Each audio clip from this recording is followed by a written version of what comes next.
昨天彰化不是刮起了强风吗？没想到议员呢因此成为了受害者。因为您看到当下这个画面，那么彰化县议员呢赖清美原本呢要步出议会，可是呢敞开的玻璃大门被强风一吹，整个关上，然后他没有注意到呢，直接往前走，于是乎呢撞到玻璃门，造成他的脸红肿淤青，脖子还扭伤。他说真的很痛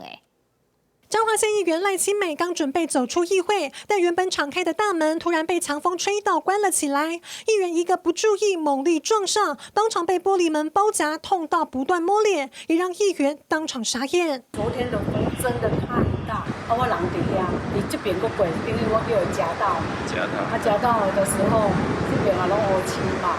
这边嘛拢进去啦。议员现身说，撞伤玻璃门，脸部留下红肿淤青，连脖子也扭伤。原来24号当天，彰化刮起强风，发生多起意外事故，就连议员也成风灾受害者。可能是有史以来第一个议员在这里被门撞到的，很好啊，没有把门撞破，不然这门还要赔人家。之前都没有发生过这种状况，可能是昨天风特别大，我会检讨这边的那个门的一个固定器。所幸彰化县议员赖清美伤势没有大碍，而目前彰化县议会玻璃大门已经先用门挡固定住，避免强风吹来又发生伤人意外。这林义峰，中华报道。